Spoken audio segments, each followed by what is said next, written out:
want to play. They have this fancy composition that works together, but then they realize the enemy actually has lane priority and they can't actually crack the Drake. So that's going to be the biggest challenge to eStars in this game, and I think all the games that they've played so far. Setting up for the lane priority, I like this, Clement. They get blue side this time around, so we'll see if they're able to do that. And the first pick so far has pretty much been this Udyr. We'll see the bear. The Camille gets banned away, finally, from eStar, denying the second rotation that we actually saw in Game 1 when TT decided to group up. This is a super different ban strategy coming out from eStars. We have to remember in Game 2, they pretty much just banned everything away from Xiaopeng. Now they're leaving his Elise, his Nidalee, everything is up on the table, which leads me to believe that eStars once again is going to go with a fairly slow composition. They're not going to be able to outduel the enemy jungler necessarily, with Udyr off of the table and Xiaopeng pretty much open to take anything.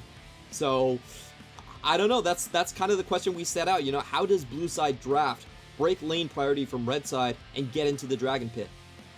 Get those dragons first, set up for souls that we've seen very early on, or at least a possibility has been a lot earlier on than we've seen in other series in the LPL. The Kai'Sa first pick here, as you mentioned, the Udyr is banned away, so eStar can't do that again for Hacker. Means we change pace a little bit, and Xiaopeng gets his pick at the litter because the Kai'Sa is a bigger pickup. You're seeing that in Italy here. Just hold your horses, ladies and gents. The Olaf is big for Xiaopeng as well. They're just paying ode to what this jungler was known for last year when he came in. I would be very surprised if he actually picks that one up. But, you know, we have seen Xiaopeng actually play Triforce, Conquer, and Nidalee. That's kind of what he was famous on back on the Dominus days. It is going to be the Olaf, of course. We really haven't seen the Olaf anywhere else in the LPL. And TT are setting up for a very strong bottom lane. You got the Xayah again. Xayah's just risen to the S tier priority, as we've seen into 11.2. Plus, we know that Essence Reaver is so freaking good, Clement Chu. Especially on GP and the Xayah. Yeah, you're praising the Lord. eStar are going to be looking at what they can pick up in the jungle. Now, Hacker has just been spamming out the Udyr in whatever game he can. He'll return to the Graves, which, yeah, its win rate sucks. 28% in the LPL. And this is going very differently from what I expected. Actually going to go for the AD jungler pickup this early. What we've seen from Graves is that if you can't counter jungle the enemy team, it's not worth it to pick Graves. He just doesn't provide enough crowd control or frontlining in late game team fights. And if he isn't ahead, he is more akin to an AD carry that needs a lot of farm to actually function. Yeah. So, I don't know. Like, I feel like eStars needs a very, very strong mid lane pick at this point to kind of establish a priority early and make sure this Graves gets all the resources he needs. You got the Graves, you got the Gragas alongside. Now, that can still be flexed. Remember, Xiaoxi's played it in the past, but we know a lot of the time it was ZS on his first Gragas game in Game 1 of this series. That was not a good Gragas game, and I really hope it's going to the bottom lane, Mr. Chu. Yep, let's be honest. That S looked terrible on that Gragas, so your guess is as good as mine. It probably will go to Xiaoxi. eStars, they are likely looking at a top laner right here to go up against Gnar. And this is going to be a big test for ZS. He doesn't actually play that many champions. He does have the Camille and Jace, but I'm not sure he's going to be comfortable going into that matchup against Chalitza. Yeah, we've seen a lot of top laners opt into the GP versus Gnar. You know, something else to add global pressure if you're adding to bottom lane priority. So let's see if that ends up being an option. TT do treat the draft like it is going to be a Gragas in the bottom lane, and like the potential of Irma playing one of these hard carries through the mid lane. Clement, we need these solo laners from eStar. We get the Rel from Teen this time around, and Xiaoxi never gets this, man. I know you don't like the Kai'Sa Thresh lane as much as you like others, but this is a big champion for him. This is his most deadly champion. Every team that plays against eStars tries to ban this away from him. It's just, you give this guy Thresh, there's just way too many plays that he can make with it, but like we said again, Thresh plus Kai'Sa is a bit of an awkward bottom lane to and execute. It means Gragas is top as well, right? So we have to assume that if they pick up a support here, that ZS is Gragas top. Yeah, so we are going to see eStars go with a pretty slow team with Graves. Don't really like this draft from eStars. I feel like the direction is kind of all over the place, but I will hold my words. Maybe this is going to be the support pick here. We have seen the Wukong be considered a counter pick to the Gnar. And it will be we just getting... Okay.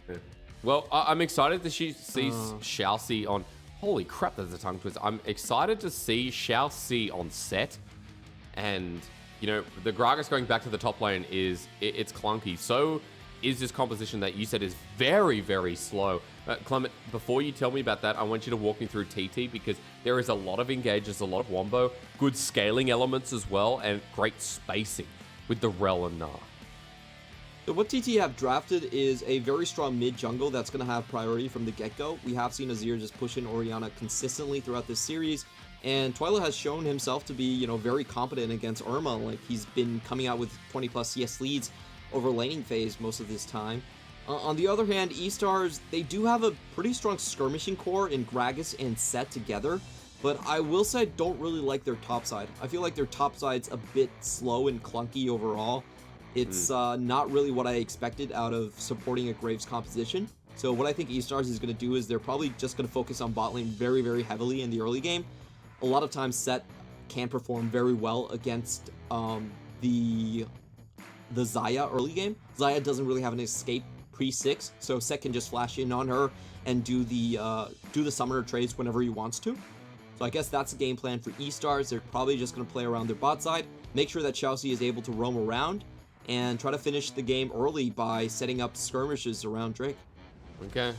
You wanted to see Prio through lanes, though, and I guess you didn't get that for eStar in short, right? You know, you blue side, how you set up for priority and what you do with it.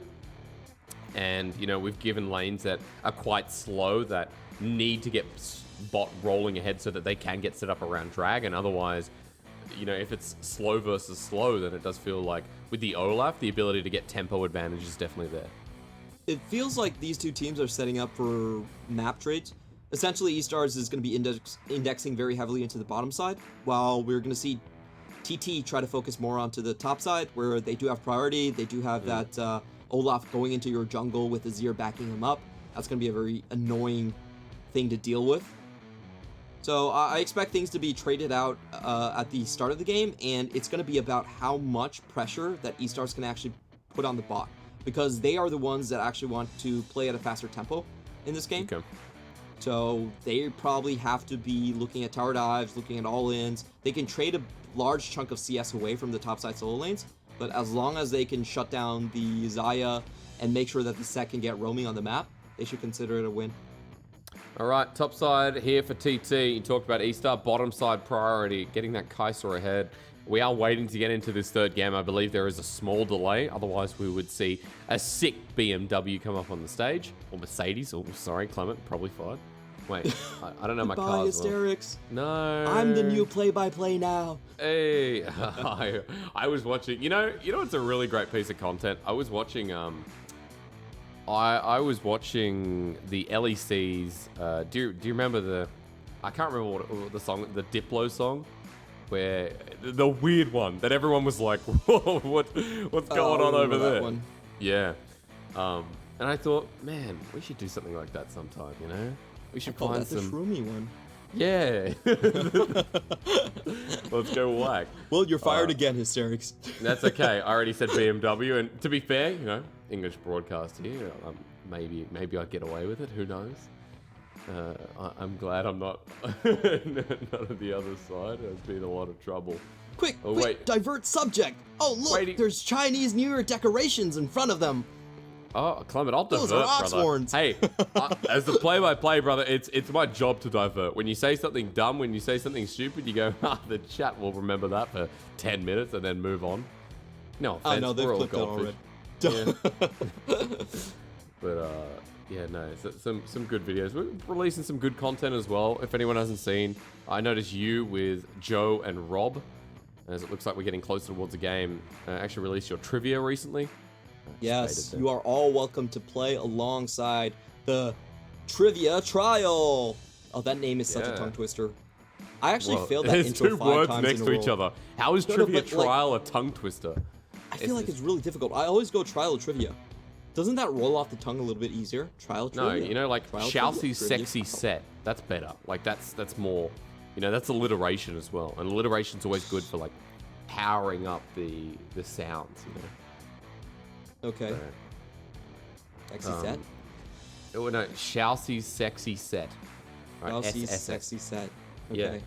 The more you say it, the better it is. If anyone doesn't realize that a lot of casters do a lot of warm-ups like that where it's either alliteration, it's tongue twisters, kind of opens your mouth and just get you into the jam life. You know, you want to feel like you're jamming when you're going into a broadcast.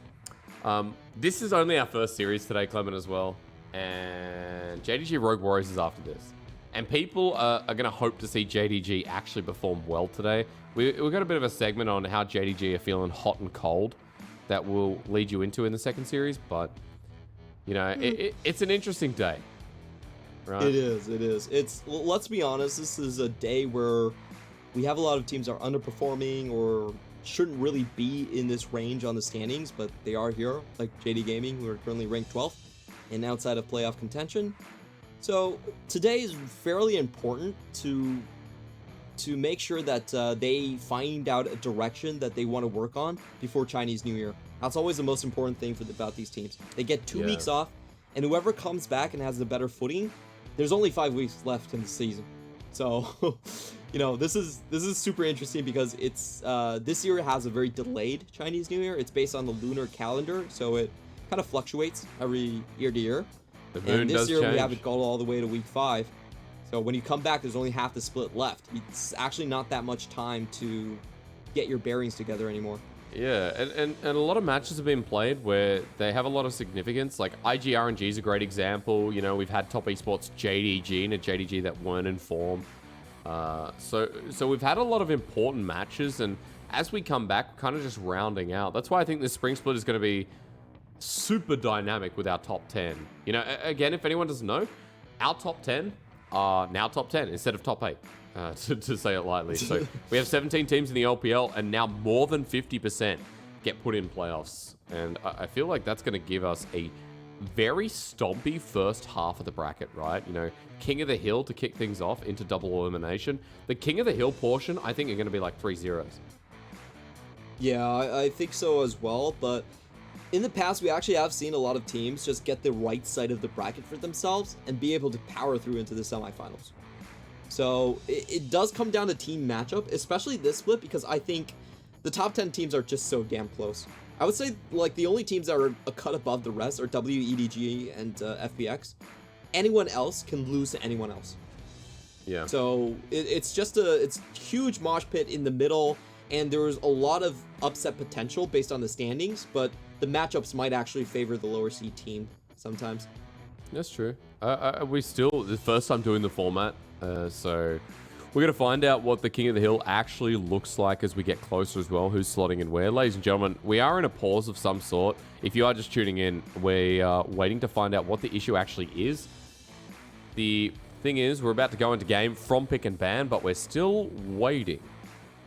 So we will continue to wait until we're told anything otherwise, and then roll on in.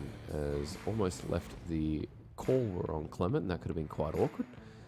But we're still waiting to find out. This series has been an absolute fiesta, and we pay respect to all our 17 teams in the LPL, but sometimes we get a series like this that just shows that two teams going head to head who, you know, need that hard look in the mirror and need to have a break through the Chinese New Year, because that's what we're waiting for. The Spring Festival's coming up. The last day of LPL is the 7th, this Sunday, before we go on a 2-week break. And I think it's going to be well needed for these two teams, especially since, you know, we saw eStar in a better form in Game 2. As stage lights go off, that means it's us time. We're still waiting to get into this. Oh, hang on. I saw the Are we going into game? Wait, the no, Mercedes. Why are we here? No. It's on the Mercedes. Oh, does that mean the pause is going to be really long? Oh, no, we're in. Our go, producer, baby. man, he's OG. He's trying. He's like, we want to give the audience an entertaining show. Let's bring it back to the casters.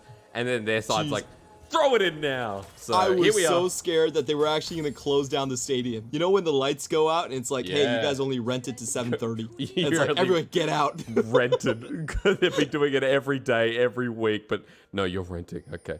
Ladies and gentlemen, most stadiums are rented. You think we own the building? Oh, well, hey. It's way too difficult, man. Dude, Mercedes is a sponsor, bro. We own the building.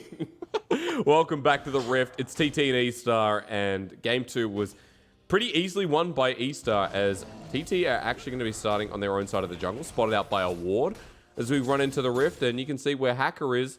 He's actually towards his reds, so same side of the map here for both junglers. Yeah, I like this from TT. They're giving their jungler a head start, and they don't really want to approach the level 1 anyway.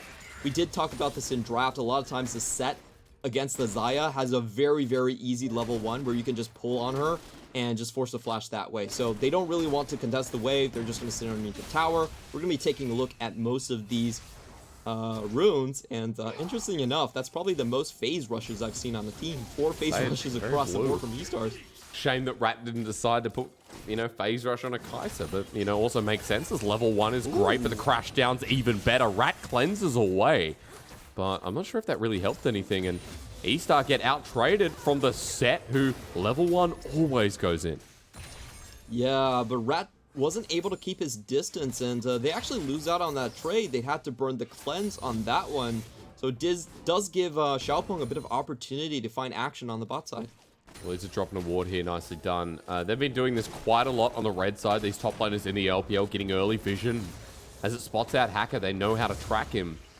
So Hacker now about a camp behind as well, you should note, as a full clear from the bottom side up, where Krugs has been left by this Graves, meaning Xiaopeng should have a bit of an EXP lead on his first back. It's pretty interesting in the mid lane. I think Twyla actually over-traded here. He's actually down in terms of the pots, as we just saw there.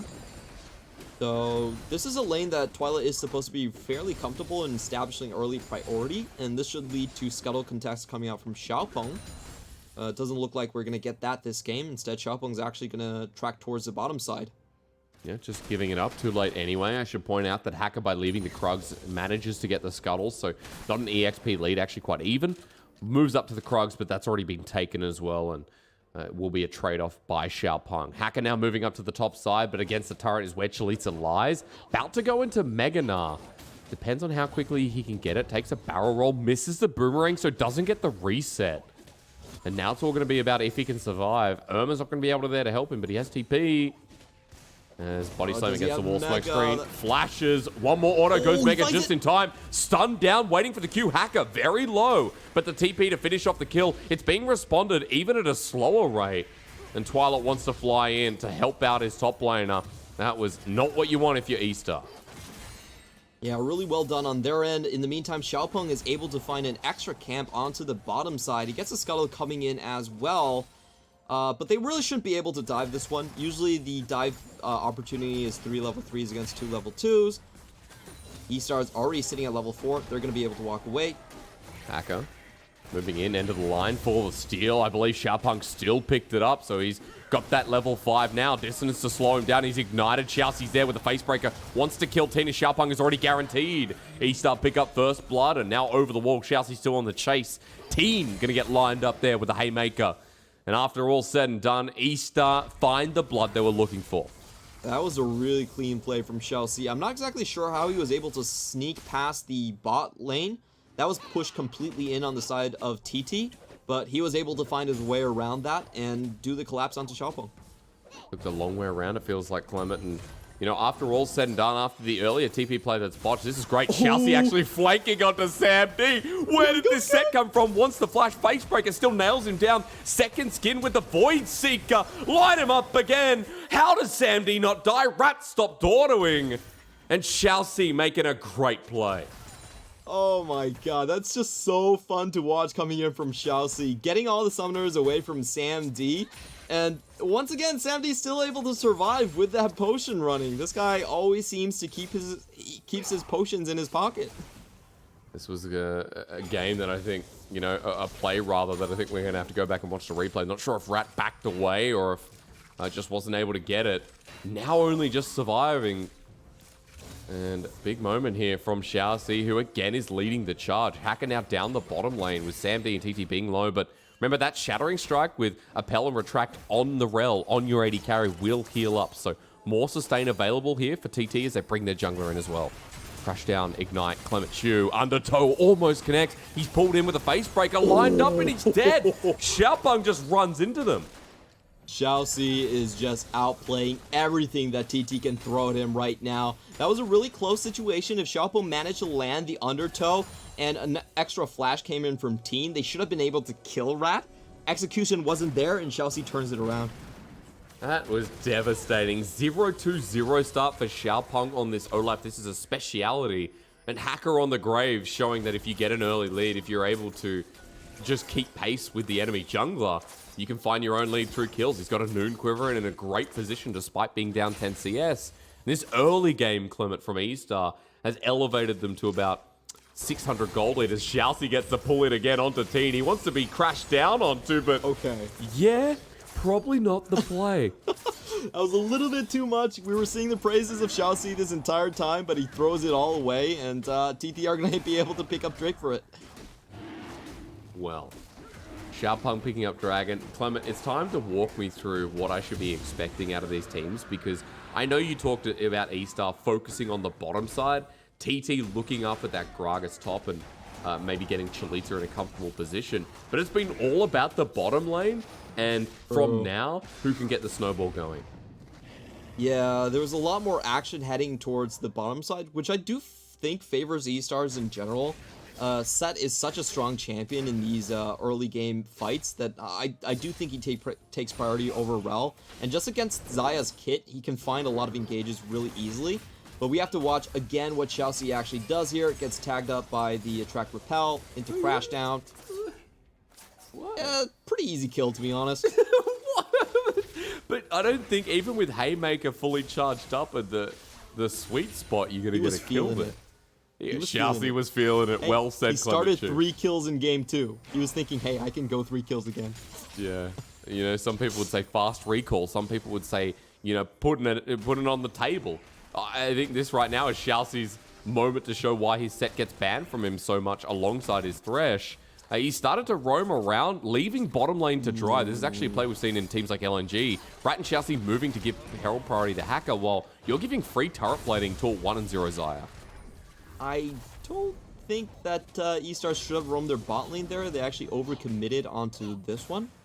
Okay. And, you know, this is actually just going to equalize the goal on the get-go. So you roam top for Herald, you missed a wave of CS, and you also missed 2 turret platings just to get that Herald. So you're putting yourself in a hole to dig yourself out of it later. It's kind of a weird play priority. And look at top. I think ZS with the body slam away gets close to death, that undertow. Tickled the end of his heel. And doesn't kill him in the end as well. ZS surviving only just after burning the flash. Xiaopeng making his presence known will now back away. And he just heals up so much by this. I honestly feel like, you know, if eStars are going to do this play where you're giving up so much on the bot side just for the Herald, you probably need to get Drake with it. That's what I'm thinking that their calculation is. The only way that you give up gold up front for a Herald, that much gold up front, is if you can use the fork correctly for an objective. Or else it's just a pure loss. Yeah, that's right. You know, split the map and give yourself priority so you can take it with ease. Shockwave used, dodge away with the shifting sands. There's the showstopper right into the middle, but Xiaoxi doesn't set up anything with it. Hacker moves in and Haymaker flies down for the true damage. But a lot of ultimates down. No dragon, sure, but eStar just going to have to go back to their hidey hole. Yeah, that was a strong win for TT. They come out 1 ultimate ahead of everyone. And they didn't have to burn any flashes on Twyla either. So he's still going to be very comfortable in the mid lane. And also, we might be seeing TT actually get priority over the bot as well with that close to 20 CS lead that has been occurred on Sam D. Yeah. Sam D, remember, Clement, it's more than 20 CS. He's got the gold as... That's an interesting interaction. If Nah hops with explosive cask, he flies. And a beautiful interaction like that just to get us back into the spirit. I was going to say that the solo turret plating gold went to Sam D. There's 2 plates left in that bottom lane turret, so it's more than 20 CS. It's going to feel more like 40 to 50. We've got the Noon Quiver already picked up with a pickaxe. And you can see it's only a pickaxe with a dagger that was picked up earlier, a long sword there. You've also got Berserker Greaves to Sam D, which is 1,100 gold. So there is a massive discrepancy between Sam D and Rat right now. Okay, Definitely Twyla, is the flash. case here. Twyla finds the Irma play. flashes away as well. Survive. Shockwave is Good available, stun. waiting for it, or rather it's not. Excuse me, not needed in the end. Dissonance gets a kill as Teen doesn't have a horse and is limping away. Kled's wife has been abandoned, and Irma will pick up the kill. Oh, that was such a fun play. Quick teleports coming in from the top side, and a great double stun facebreaker coming in from Xiaoxi. He finds both members with that one. Very well done on his end, and they find 2 kills for it. Plus, the Herald is going to be very, very useful in this case. Clement, the Dragon time at 35 seconds is going to get the gold plating. This is going to set them up to pretty much have freedom through this map. As the gold goes down, Xiaopeng trying to defend. Hacker's out of there too. Dragon up in 20 seconds, and we'll see if this just gives them the leeway to take that objective as well. Perfect outplay from eStars. Great flash from Irma. Great teleport from the rest of the team. And I don't know why Xiaoxi was there, but he was there. And that was a perfect turnaround. They get the gold lead. They actually get the advantage over the Drake at the same time too. Teleport. All right. Well, as it's going to begin up, TT is still posturing aggressively. Emperor's Divide not available, but Irma, still has the Shockwave now back up off a cooldown. Showstopper using the backline from Xiaoxi to draw them in. That's only onto the Rel. He gets the damage down with the Ignite and actually just runs out. He'll burn down in the end, but Twyla's moved out of position. ZS has walked in as well. The Meganar not in favor. The flash in for Steel is not secured by Hacker, but they want the kills anyway. On the chase, Irma with Phase Rush to slow down Dissonance helps. Samd wants to stun himself. Feathers fly. Root Caller at the ready, but Rat. Oh, the sniper's down. And Xiaopeng now in Ragnarok mode. Knows he can only go through to get out. He's trying to turn it into 1v2, but there's 3 of them there. And eStar will still win the fight despite losing the Dragon. Massive win in coming from eStars. Really cool play at the start for Xiaoxi to go in. Knows that he can get the ultimate and also find the kill onto Teen preemptively. That pretty much breaks up the entire TT flank. They saw the teleport coming in around their Raptor camp. They picked a side to go forwards, and they basically just broke the encirclement that TT wanted to throw at them. Well, eStar, probably not going to be unhappy the fact that they lost the first 2 Dragons. They got Mountain to take them with the way this game's going, with the way you already talked about it, Clement. There's very favorable positions. I want to look at Xiaoxi here because Xiaoxi's the one who moves away the Rel. Yeah, this is just so smart. They knew that the flank was incoming from TT. They saw the teleport go down, so eStars picks one side to attack first. They break the right side, and then they head back in towards the left side. Unfortunately, I think this Drake from TT, I don't think it's actually worth it, because they give up 2 kills here. They give up most of the summoners onto SamD, all of the ultimates as well, and they also lose a lot on the bot lane tower. So, I'm not sure that Drake was necessarily a great call from TT going back into that one. And, Twyla moving into position when he didn't have the ultimate either is kind of just like a move that hurt them even more. Clement, I think more than 2. I think 3 died in the end. Yeah, there was a lot of deaths traded back and forth. I think it was 2 for 4 in the end. Look, I'm not going to pretend like, I'm keeping track. This game's 11 kills already, 14 minutes in, 15 just about. And eStar with a small gold lead, but crucially, a Fed Graves in the jungle here with the Immortal Shield Bow and a lethality item coming second. We've almost got the first item for Rat, where Gale Force naturally picked up. Xiaoxi on the roam once again, but the shifting stance gets Twyla out. But you can see eStar have their eyes on the prize in the Rift Herald at 15 minutes into the game. They want as many objectives as they can take, and this should bust open one of the sides to give eStar a bit more flexibility. eStar's just playing so damn strong throughout that bottom lane. They do give up this bot lane tower after that play into the bot side, but they will get the mid lane for it. And we can see Teen is setting up here for a counter engage, but no one's walking close enough for that side of the map, and they do just hand over the mid. From my understanding as well, when you attract and repel, you can see that one person is attracted, right? So even if you're out of Fog of War, I believe you still see the big, long thingy. I don't know what you call that. The attraction, yeah. That's what I call it. I'm not actually sure. I'm not 100% sure, to be honest. It's like going on a date. And I've used this analogy quite a lot, but you can see the attraction. People may hide it. You may not see who the attraction's towards, but you can see it in their eyes. So at the very least, Sam D and Teen, Clement, they're together. And as they're together, they're waiting for the engaged mid, while Irma's just getting free time on the turret. Hacker's here with a Herald. Xiaopeng and Chalitza, this trade could get even worse depending on what happens mid. Yeah, we do see a surround coming out from TT in the mid lane because there's 2 members on the bottom side here. So it's a 3v1 right now, but it doesn't seem like they're going to pull the trigger, and Xiaoxi's on the offensive now. He ignites, he's going to get rooted in place. One more auto necessary. Twyla kills him. Hacker now moves to mid lane, they defend, but ZS in a pickle himself. He's flashing away. Twyla uses the same for the Emperor's Divide. Explosive cast to separate, but it's too late. That's 2 kills, and you know what? They're on the Baron side of the map, but it's 3 minutes till it spawns. What the hell am I talking about? Still, you've given gold over to the Azir, who's now firmly back into a good gold advantage. Not really needed on the side of eStars. They have a Herald in the bot side still pushing towers for them, so I'm not exactly sure why they needed to go that aggressive into this mid lane defense. It should have been holding out and just trying to defend the tower. They overstep their boundaries and they give over kills to TT. Yes, they do, and TT giving it to crucial members like Twyla and, you know, Sam D benefiting off it as well. Clement, I want to bring it back to what we were talking about for compositions. I need you to outline again. This has been chaotic. This has been a back and forth trade where both teams are kind of not sure when they want to trade.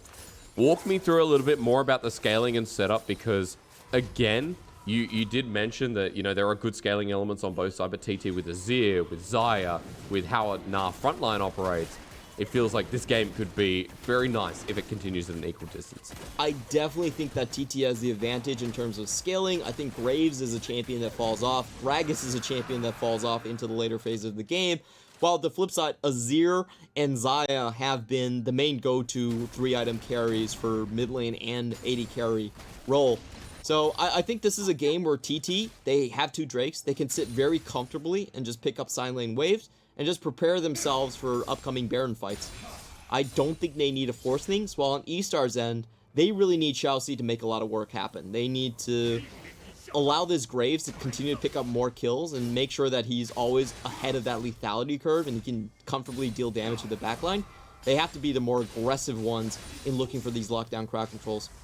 Let's come back. I know you're talking about, you know, Olaf now with scaling, because Graves, as we know, you know, even as an AD carry, even as a lethality user, the ability to still play out this game, move into mid and late, you know, he's still an explosive user. But against this comp, it feels like spacing is going to be really hard to deal with Azir, with Nah, you know, to get to Sam D is going to be such a hard feat for someone like Hacker, who is essentially a short-range AD carry. Most of his damage is just going to land on Rel. She has Aftershock. It's not really going to do anything to her. So I think this is definitely a situation where you want to have small skirmishes a lot more, be very aggressive, and to also point out, eStars don't really have a split pushing point on the map. They're trying to use this Iceborne Gauntlet to, a Frostfire Gauntlet, excuse me, to put a little bit more pressure on Chalitza, but I think Chalitza is so far ahead in the CS department at this point that he doesn't really fear this Gragas whatsoever. It's going to be a kind of a wash in that lane particularly, and that leaves pretty much Xiaoxi and ZS to go in early. Flash onto the Rel. Teen caught out, tries to crash down, but the collateral damage takes him down right in front of the Baron spawning. That's a good pick for 25 seconds. There's no dragon up, but eStar's still trying to force to help them get priority on top lane. And this is exactly what they need to do over and over again. You know, they don't really have a late game option on this team composition. It's all about priority and skirmish. So what they need to do is just make sure they find those kills, have vision around ramps in the jungle, and just punish TT whenever they get past river. Tark gonna go down, keep the ball rolling. 1k gold lead here at 20 minutes in the game for eStar. And you're now gonna see, you know, with the Leandri's Orianna picked up, and with the ability to pick up tier next, that feels like the second item of choice that will be trying to align with Twyla. About a 20 CS lead through the mid lane as well, just to note. I'm looking across the board. I'm trying to find out some key items before we get towards Mountain Dragon, because that'll be a point of interest for both these teams. We should have 2 items consistently for a lot of these carries. I think even for Sam D, he'll be 2.5 with the Essence Reaver already picked up, and with Sam D having 220 CS at 21 minutes in. Yeah, he is very fat as an AD carry right now. And with these items, he's going to be very hard to pin down too. I don't really see anyone being able to chase up onto him, so it has to be the members that are making vision. So Xiaopeng and Teen, I expect to be the main targets that eStars wants to focus on with their pick compositions. I do want to also touch on the items from Chalitza. I actually really like his item build here. It is a very good catch composition. Now, TT do have the superior frontline in this situation, so if he can tag someone with a Strike Breaker, it's a 60% slow to start off, and you can really finish off chases like that quite well.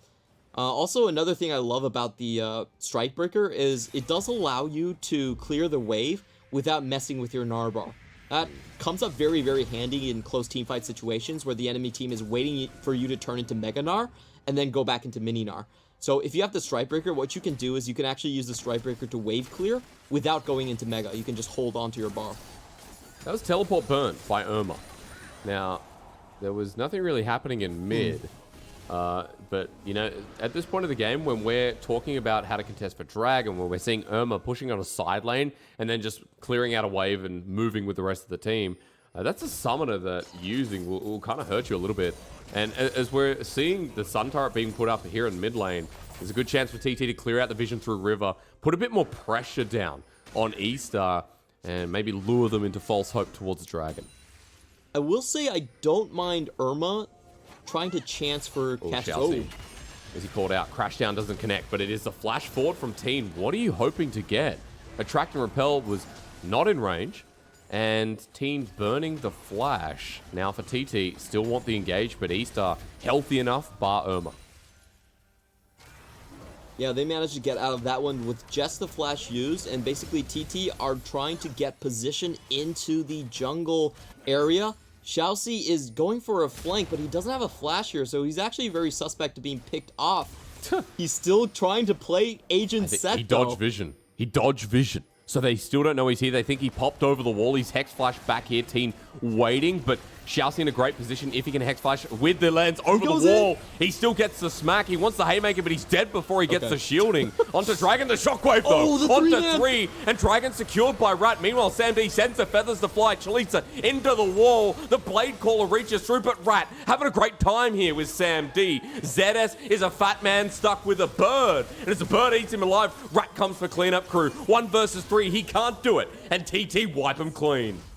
TT win the full ace, only losing 3 members, but unfortunately they actually don't secure the dragon here. eStars managed to sneak that one away in all of the hectic action, and now TT are going to get the final big prize that they were eyeing out this entire time. They're going to be able to find the Baron uncontested. Teen is pretty low, but versus 3, the Baron buff stands no chance. Chalitza up in 5 seconds as well, so this is going to be a 5-man Baron buff.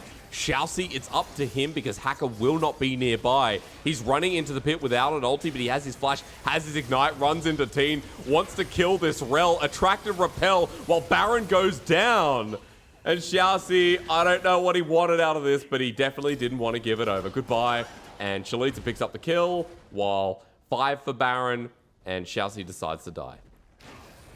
The ups and downs of Xiaoxi. I felt like he had a pretty smart play around that dragon, but he just got spotted out too early by the trinket ward and wasn't actually able to find a perfect face breaker after this.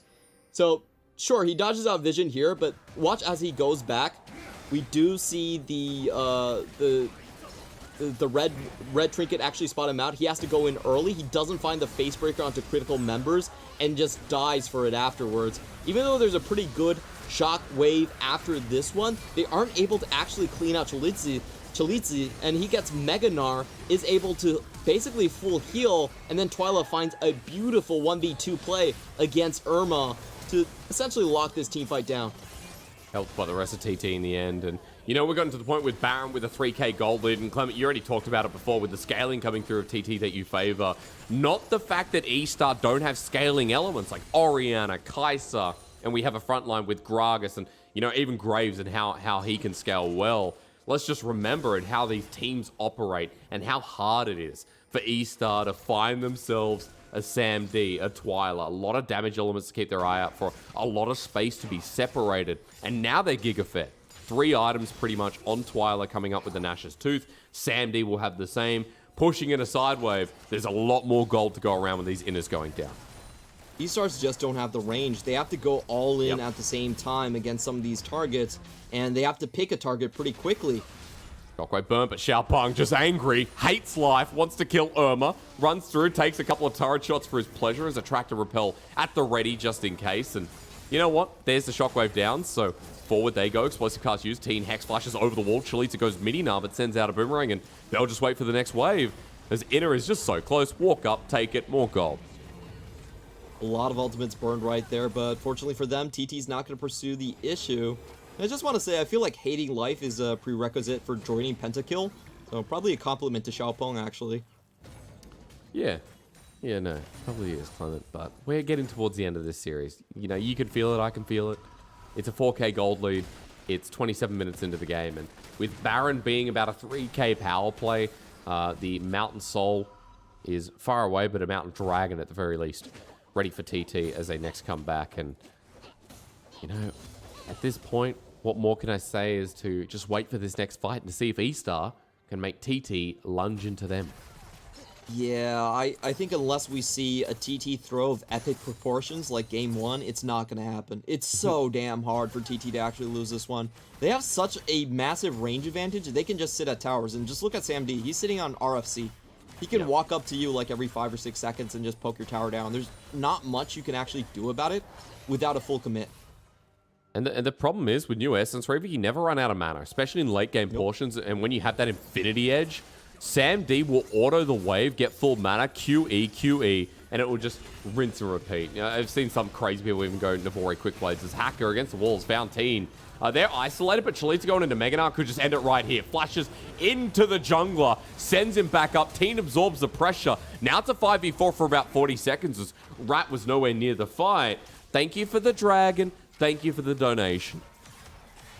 Really nice and easy play coming out from TT. I like the idea from eStars, actually. They were trying to do a wraparound and get that engage going into the mid lane. But unfortunately for them, TT was also protecting their flanks very well. They don't actually find the surprise factor. In fact, TT finds the surprise. And, you know, they lose out for it. But, you know, when you're behind, you always have to go for risky plays like that one. I respect it. Chelsea might be doing the same. Haymaker. Oh, okay. All right. Close enough. Xiaopeng will secure it, though, in the end. And further to your point, we know that, you know, Hacker started the engage nicely onto Teen, but the problem was they don't have the damage, and even to get through this Rel, who doesn't have the Mythic, but with the Dead Man's Plate, it's still quite hard at this point. You know, you have lethality with the Collector, but it's not really going to shred as much. And Clement, we get Soul Point coming up. Will TT let the game go on long enough? Well, they can just keep chilling. You already mentioned the scaling, and they definitely could. I think they're just going to play for Baron. I don't think Drake is going to be a massive concern for them at this point. Even if the enemy takes it, you know, only Dragon Soul Point then. So it's just going to be TT setting up for the next Baron play. They already have good vision across this river. And the question once again is, how do eStars actually get in? Like, we have seen some very creative plays from Chelsea where he hides in the top river brush and just waits for someone to pass by.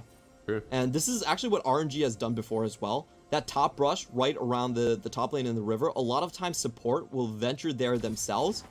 But also TT has kind of figured out the trick to securing that brush. We do see the inner try on the blue side being warded up by that red trinket there. So unfortunately, that play is not going to work out. eStars is going to have to find another avenue into this one. Simon, are you okay? You sound like you're holding something very aggressively. I'm just trying to think how eStars can actually get back into this one. 5-man Shockwave. Even then, is it like? I wanted to say that. I just feel like this Orianna pick has done absolutely nothing this game. I don't know why teams are so dead set on Orianna Graves. It's not a good combination. It got a decent Shockwave, but you're right. You know, like doesn't enable for the follow up, and what we know is there's anti-synergy with Gragas and Orianna with the explosive cast set up for the Shockwave. As forward goes Sammy D. Show us your muscles, brother! As Rat gets at half health, Teen flies in. That was a teleport burnt from Irma. When Sam D's like, you miss me, PP God? You miss me? He's 5-1-4 and he's almost got full items. They're going to Baron Clement, and this 80 carry is going to burn it fast. Even with the longer cooldown on Gale Force, Sam D doesn't care. It goes straight in. It's up to Xiaoxi now. Xiaoxi gets dismounted. Explosive cast already used, though, and that doesn't do too much except displace them from the Baron. Chalitza in Mega Gnar, and eStar are trying to time this. Getting an ult through the choke. Now they rely on the Shockwave. That was actually really well done by Xiao Si. He actually gets the ultimate from Xiaopeng and also drags out the Mega Gnar. So TT have to think twice about starting this Baron. TT getting poked down a little bit. Xiao Si not spotted out. He's on a massive flank. ZS waiting for his explosive cast. That's all right, Clement. Hey, that's, you know, there's a lot going on in these games, and let's be honest, there's a bit of confusion going around as well. ZS That's my PCS bias showing. Yeah. I admit. That's okay. That's okay. You know, you're in real gameplay now. I'm just kidding. Hey, I will say this. LMS is the best region to be disbanded, okay? There is no question in my mind. Yeah, well, it's between that and OPL. So we win. You win. Take it, Australian. That's kind of a fact.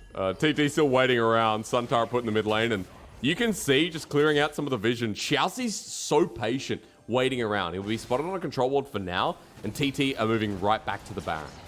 They get all of their ultimate cooldowns back up, so they're going to start right again. Chalitza is very close to Mega Gnar, and he's holding 5k, great 3k, position. Xiaoxi into the pit. We want to steal to see the game go on, but no, it goes over to TT in the end, and they're healthy enough. Running into Irma, the flash burn, Rat goes into the back line, and it feels like he's been trying to carry this one. Hacker knocked up, and that's all she wrote, folks. Put it in the too hard basket for eStar, as TT will just take their names. 1 foot drops for TT, and they find another. It's going to be TT finally getting their second series win. This is just so unexpected from this young squadron, you know. We thought they were at the bottom of the barrel. They were in rebuilding phase. They were going to join the lottery heap of LGD and OMG, but they proved themselves to be better. Twyla and Xiaopeng are the changes that TT were looking for.